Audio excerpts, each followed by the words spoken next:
An Italian numbers game called morra dates back to ancient Rome and can become so rambunctious that it was once banned in Italy because it caused so many fights.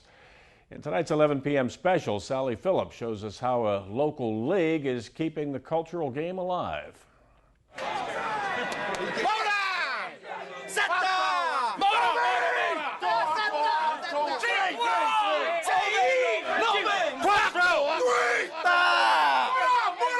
To an outsider, it looks like a heated argument. But the yelling and gesturing is all part of a game called morra. And it gets a little bit loud at times, but no one gets angry. We all love each other. Every month, the Georgetown in Boardman is filled with men yelling numbers at each other in Italian. Originally started in Italy, probably during Caesar's time. It was something the Roman army did in between wars. They had nothing to do, they would just play the game. Frank Corso helped organize the Youngstown Morra League 29 years ago. One of the last of its kind. The tradition of morra was dying out in the early 1980s when the Youngstown League began with about 14 people. It's now grown to nearly 200. The 28 teams play every month.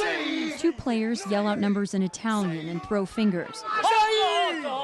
You earn points if you correctly called out the total number of fingers between two players. It's like rock, paper, scissors, but we use numbers. But guys, you have to think to outsmart people. Watch people's patterns. And those angry faces and loud voices are all part of the strategy. That's all, boys! Good shot! Your first throw, you turn it on. You win a couple points, your adrenaline kicks in, your intensity level raises, and your voice raises a little bit. You know, it's a little intimidating. It can be. The men don't play for money. They play for bragging rights. And the best part of it, most beautiful part, is that we have a lot of teams here that have fathers, sons, grandsons playing.